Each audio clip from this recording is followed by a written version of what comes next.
കേരളത്തിൽ ബി.ജെ.പിക്ക് വീണ്ടും തിരിച്ചടിയെന്ന വിലയിരുത്തൽ. കോർ കമ്മിറ്റി വിലയിരുത്തലും ക്രൈസ്തവ ഔട്ട്റീച്ചിലെ ആഭ്യന്തര സംഘർഷവും കേരള നിയമസഭാ തെരഞ്ഞെടുപ്പിൽ ഇത്തവണ വലിയ മുന്നേറ്റം പ്രതീക്ഷിച്ചിരുന്ന ബി.ജെ.പി നേതൃത്വത്തിന് നിരാശയും ആശങ്കയും നിറഞ്ഞ അവസ്ഥയാണ് രൂപപ്പെട്ടിരിക്കുന്നത്. വൻതോതിൽ സാമ്പത്തികവും പ്രവർത്തകരും പ്രചാരണത്തിനായി വിനിയോഗിച്ചിട്ടും കേരള നിയമസഭയിൽ ആദ്യ സീറ്റ് നേടാനുള്ള ലക്ഷ്യം ഇത്തവണയും കൈവരിക്കാൻ ആകില്ലെന്നാണ് പാർട്ടി കോർ കമ്മിറ്റിയുടെ പ്രാഥമിക വിലയിരുത്തൽ. എന്തൊക്കെ കാരണങ്ങളാണ് ഇത്തരത്തിലൊരു നിഗമനത്തിലേക്ക് എത്താൻ കാരണം? പരിശോധിക്കാം വിശദമായി. ഞാൻ ഗ്രീഷ്മ. തെരഞ്ഞെടുപ്പിന് മുൻപ് വിജയസാധ്യതയുള്ള മണ്ഡലങ്ങളായി ബി.ജെ.പി കണക്കാക്കിയിരുന്ന മണ്ഡലങ്ങളാണ് മഞ്ചേശ്വരം, നേമം, കഴക്കൂട്ടം എന്നിവ. എന്നാൽ ഇപ്പോൾ ആത്മവിശ്വാസം കുറഞ്ഞിരിക്കുകയാണ് ഈ മണ്ഡലങ്ങളിൽ. പാർട്ടി വലിയ പ്രചാരണവും നടത്തിയിരുന്നു. എങ്കിലും അവസാനഘട്ട വിലയിരുത്തലുകൾ വിജയം ഉറപ്പാണെന്ന് പറയാൻ കഴിയാത്ത സാഹചര്യമാണ് ഉള്ളത്. പുറമേക്ക് 11 മണ്ഡലങ്ങളിൽ സാധ്യതയുണ്ടെന്ന അവകാശവാദം പാർട്ടി നേതാക്കൾ ഉയർത്തുന്നുണ്ട് എങ്കിലും അത്ര പ്രതീക്ഷയില്ല എന്നാണ് സൂചന. ന്യൂനപക്ഷ വോട്ടുകളുടെ ധ്രുവീകരണം ബി.ജെ.പിക്ക് തിരിച്ചടിയായി. ബി.ജെ.പിയുടെ പ്രതീക്ഷകൾ തകർന്നതിന്റെ പ്രധാന കാരണം വോട്ട് ബാങ്കുകളിലുണ്ടായ മാറ്റമാണെന്നാണ് പാർട്ടിക്കുള്ളിലെ വിലയിരുത്തൽ. പ്രത്യേകിച്ച് മുസ്ലിം വോട്ടുകൾ വലിയ തോതിൽ യു.ഡി.എഫിന് അനുകൂലമായി ഏകീകരിക്കപ്പെട്ടു എന്നാണ് നിരീക്ഷണം. ഇതോടെ പല മണ്ഡലങ്ങളിലും ബി.ജെ.പിയുടെ സാധ്യതകൾ ചുരുങ്ങി. അതേസമയം കഴിഞ്ഞ ഏതാനും വർഷങ്ങളായി ബി.ജെ.പി ഏറെ ശ്രദ്ധ നൽകിയിരുന്ന ക്രൈസ്തവ വോട്ടുകൾ പ്രതീക്ഷിച്ച രീതിയിൽ സമാഹരിക്കാൻ കഴിഞ്ഞില്ല എന്നും നേതൃത്വം വിലയിരുത്തുന്നു. കേരളത്തിൽ ക്രൈസ്തവ വിഭാഗങ്ങളിൽ സ്വാധീനം വർദ്ധിപ്പിക്കാൻ ബി.ജെ.പി നിരവധി നീക്കങ്ങൾ നടത്തിയിരുന്നു. സഭാ നേതാക്കളുമായുള്ള കൂടിക്കാഴ്ചകൾ, പ്രത്യേക രാഷ്ട്രീയ സന്ദർശനങ്ങൾ, സന്ദേശങ്ങൾ, ന്യൂനപക്ഷാനുകൂല പ്രഖ്യാപനങ്ങൾ എന്നിവയിലൂടെ ഒരു പുതിയ പിന്തുണാ വലയം ഉണ്ടാക്കാമെന്നായിരുന്നു പ്രതീക്ഷ.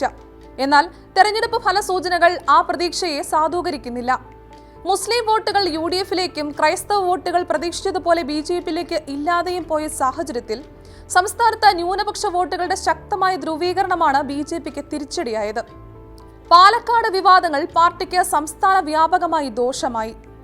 പാലക്കാട് മണ്ഡലത്തിൽ നടന്ന സംഭവ വികാസങ്ങൾ ബി.ജെ.പിക്ക് വലിയ പ്രതിച്ഛായ നഷ്ടമുണ്ടാക്കിയെന്നാണ് കോർ കമ്മിറ്റി വിലയിരുത്തുന്നത്. ബി.ജെ.പി സ്ഥാനാർത്ഥിക്കായി വോട്ടിന് പണം നൽകുന്ന ദൃശ്യങ്ങൾ പ്രചരിച്ചതും യു.ഡി.എഫ് സ്ഥാനാർത്ഥിക്കെതിരെ ബി.ജെ.പി പ്രവർത്തകർ സ്വീകരിച്ച നടപടികളും പൊതുജനങ്ങളിൽ പ്രതികൂല ധാരണയുണ്ടാക്കി. പ്രത്യേകിച്ച് ശോഭാ സുരേന്ദ്രന് വേണ്ടി വോട്ടർമാർക്ക് പണം നൽകുന്നു എന്ന രീതിയിൽ പുറത്തുവന്ന ദൃശ്യങ്ങൾ വലിയ ചർച്ചയായി. അതിനു പിന്നാലെ യു.ഡി.എഫ് സ്ഥാനാർത്ഥി രമേശ് പിഷാരടിയെ ബി.ജെ.പി കേന്ദ്രത്തിൽ തടഞ്ഞുവെച്ചു എന്ന ആരോപണവും ഉയർന്നു. ഈ രണ്ട് സംഭവങ്ങളും സാമൂഹിക മാധ്യമങ്ങളിലും രാഷ്ട്രീയ വേദികളിലും വ്യാപകമായി ചർച്ച ചെയ്യപ്പെട്ടു. ഇത്തരം വിവാദങ്ങൾ പാർട്ടിയുടെ ശുദ്ധ പ്രതിച്ഛായയെ ബാധിച്ചതായി നേതൃത്വം വിലയിരുത്തുന്നു. സാധാരണ വോട്ടർമാരിൽ പോലും ബി.ജെ.പിയോടുണ്ടായിരുന്ന അനുകൂല മനോഭാവത്തിൽ കുറവുണ്ടായെന്ന വിലയിരുത്തലാണ് ഇപ്പോൾ ഉയരുന്നത്. ശോഭാ സുരേന്ദ്രനെതിരെ പാർട്ടിക്കുള്ളിൽ തന്നെ അസംതൃപ്തി. പാലക്കാട് മണ്ഡലവുമായി ബന്ധപ്പെട്ട് പാർട്ടിക്കുള്ളിൽ മറ്റൊരു അസ്വസ്ഥതയും ഉയർന്നിട്ടുണ്ട്. ബി.ജെ.പി സ്ഥാനാർത്ഥിയായ ശോഭാ സുരേന്ദ്രനെതിരെ സംസ്ഥാന നേതൃത്വത്തിന് നിരവധി പരാതികൾ ലഭിച്ചിട്ടുണ്ടെന്നാണ് സൂചന. പ്രചാരണത്തിനായി നിയോഗിക്കപ്പെട്ട നേതാക്കൾ തയ്യാറാക്കിയ പല പരിപാടികളിലും ശോഭാ സുരേന്ദ്രൻ സഹകരിച്ചില്ല എന്നതാണ് പ്രധാന പരാതി. ചില സ്ഥലങ്ങളിൽ പാർട്ടി നിർദ്ദേശിച്ച രീതിയിൽ പ്രവർത്തിക്കാതെ സ്വതന്ത്ര നിലപാട് സ്വീകരിച്ചുവെന്ന ആരോപണവും ഉയരുന്നുണ്ട്. സ്ഥാനാർത്ഥി നിർണയത്തിൽ നിന്ന് തന്നെ പാർട്ടിക്കുള്ളിൽ അഭിപ്രായ വ്യത്യാസങ്ങൾ ഉണ്ടായിരുന്നു എന്നും തെരഞ്ഞെടുപ്പ് അടുത്തപ്പോൾ അത് കൂടുതൽ രൂക്ഷമായി എന്നുമാണ് വിവരം. ഈ സാഹചര്യത്തിൽ തെരഞ്ഞെടുപ്പ് തോൽവിയുടെ കാരണം അന്വേഷിക്കാൻ പാർട്ടി 3 അംഗ സമിതിയെ നിയോഗിച്ചിട്ടുണ്ട്. ഈ മാസം 31-നകം വിവിധ ജില്ലകളിൽ യോഗങ്ങൾ പൂർത്തിയാക്കി അന്തിമ റിപ്പോർട്ട് സംസ്ഥാന നേതൃത്വത്തിന് കൈമാറാനാണ് തീരുമാനം. ക്രൈസ്തവ ഔട്ട്റീച്ചിനെ ചുറ്റിപ്പറ്റിയുള്ള ബി.ജെ.പിയിലെ ആഭ്യന്തര പോര്. കേരളത്തിൽ ബി.ജെ.പി ഏറെ ശ്രദ്ധ നൽകിയ വിഷയങ്ങളിൽ ഒന്നായിരുന്നു ക്രൈസ്തവ സമൂഹത്തിലേക്കുള്ള രാഷ്ട്രീയ പ്രവേശനം. എന്നാൽ തെരഞ്ഞെടുപ്പിന് ശേഷം ഇതേ വിഷയം പാർട്ടിക്കുള്ളിൽ വലിയ ആഭ്യന്തര സംഘർഷത്തിന് വഴിവെച്ചിരിക്കുകയാണ്. സംസ്ഥാന അധ്യക്ഷൻ രാജീവ് ചന്ദ്രശേഖരന്റെ നിലപാടുകളാണ് ഇപ്പോൾ സംഘപരിവാർ വൃത്തങ്ങളിൽ കടുത്ത വിമർശനത്തിന് വിധേയമായിരിക്കുന്നത്. നിയമസഭാ തെരഞ്ഞെടുപ്പിൽ ക്രൈസ്തവ വിഭാഗങ്ങളിൽ നിന്ന് ബി.ജെ.പിക്ക് സഹായം ലഭിച്ചു എന്ന അദ്ദേഹത്തിന്റെ വിലയിരുത്തലിനോട് ആർ.എസ്.എസ് അനുകൂല വിഭാഗങ്ങൾ യോജിക്കുന്നില്ല. തെരഞ്ഞെടുപ്പിന് ശേഷം പി.സി. ജോർജും മകൻ ഷോൺ ജോർജും ക്രൈസ്തവ സഭാ നേതൃത്വത്തെ വിമർശിച്ച് രംഗത്തെത്തി. ക്രൈസ്തവ വോട്ടുകൾ ബി.ജെ.പിക്ക് ലഭിച്ചില്ല എന്നും സഭാ നേതാക്കൾ ബി.ജെ.പിയെ പിന്തുണച്ചില്ല എന്നും അവർ ആരോപിച്ചു. ഈ വിമർശനങ്ങൾക്ക് ആർ.എസ്.എസ് അനുകൂല വൃത്തങ്ങളിൽ നിന്നും ശക്തമായ പിന്തുണയും ലഭിച്ചു. സംഘപരിവാർ നിലപാട് അനുകൂലിക്കുന്ന വേദികളിൽ ക്രൈസ്തവ സമൂഹം ബി.ജെ.പിയെ തുറന്നു പിന്തുണയ്ക്കുകയും ആവശ്യങ്ങൾ നേടിയെടുക്കാൻ മാത്രം അടുത്തുവരികയും പിന്നീട് മാറി നിൽക്കുകയും ചെയ്യുകയാണെന്ന തരത്തിലുള്ള വിമർശനങ്ങൾ ശക്തമായി. ഇതോടെ BJP ക്രൈസ്തവ ബന്ധം കൂടുതൽ സങ്കീർണമായി. ഈ വിവാദങ്ങൾ സാമൂഹ്യ മാധ്യമങ്ങളിലും വ്യാപകമായി പ്രതിഫലിച്ചു. ചില ഹിന്ദുത്വ ഗ്രൂപ്പുകളിൽ സഭയ്ക്കും ബിഷപ്പുമാർക്കുമെതിരെ കടുത്ത വിമർശനങ്ങൾ ഉയർന്നു. സഭാ നേതൃത്വത്തെ കുറ്റപ്പെടുത്തിയും PC ജോർജിനെ പിന്തുണച്ചും നിരവധി പോസ്റ്റുകൾ പ്രചരിച്ചു. ഇതോടെ BJP ക്രൈസ്തവ ഔട്ട്റീച്ച് തന്ത്രം തിരിച്ചടിയാകുന്ന സാഹചര്യമാണെന്ന വിലയിരുത്തൽ ഉയർന്നു. ഒരു വശത്ത് ക്രൈസ്തവ വിഭാഗത്തിന്റെ പിന്തുണ നേടാൻ ശ്രമിക്കുന്ന പാർട്ടി, മറുവശത്ത് അതേ സമൂഹത്തെ വിമർശിക്കുന്ന തീവ്ര നിലപാടുകൾ നിയന്ത്രിക്കാൻ കഴിയാത്ത അവസ്ഥയിലുമാണ്. ലോക്സഭാ തെരഞ്ഞെടുപ്പിൽ തൃശൂരിൽ സുരേഷ് ഗോപിക്ക് ലഭിച്ച വിജയത്തിൽ ക്രൈസ്തവ വിഭാഗങ്ങൾക്ക് പങ്കില്ല എന്ന തരത്തിലുള്ള പരാമർശങ്ങളും വിവാദമായി. അദ്ദേഹത്തിന്റെ വ്യക്തിപരമായ ജനപ്രീതി, സ്ത്രീ വോട്ടർമാരിലെ സ്വാധീനം, നേരിട്ടുള്ള സഹായ പ്രവർത്തനങ്ങൾ എന്നിവയാണ് വിജയത്തിന് കാരണമായതെന്ന വാദമാണ് ചില നേതാക്കൾ മുന്നോട്ട് വെച്ചത്.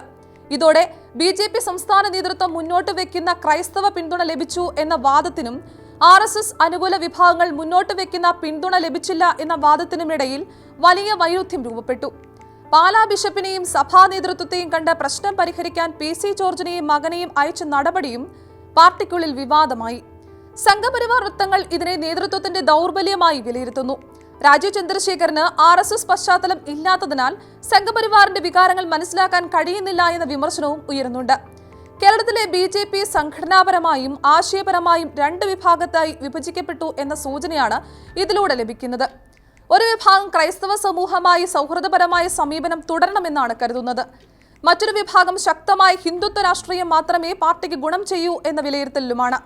ഈ രണ്ട് സമീപനങ്ങൾ തമ്മിലുള്ള ഏറ്റുമുട്ടലാണ് ഇപ്പോൾ BJPക്കുള്ളിൽ തുറന്നു കാണുന്നത്.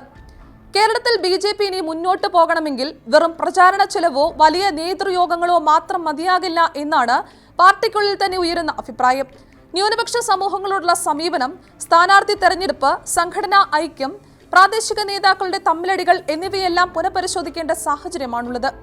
അതേസമയം തെരഞ്ഞെടുപ്പിൽ തിരിച്ചടി ഉണ്ടായാൽ പാർട്ടി ഏത് രാഷ്ട്രീയ രേഖയാണ് സ്വീകരിക്കുക എന്നതാണ് ഏവരും കാത്തിരിക്കുന്നത്.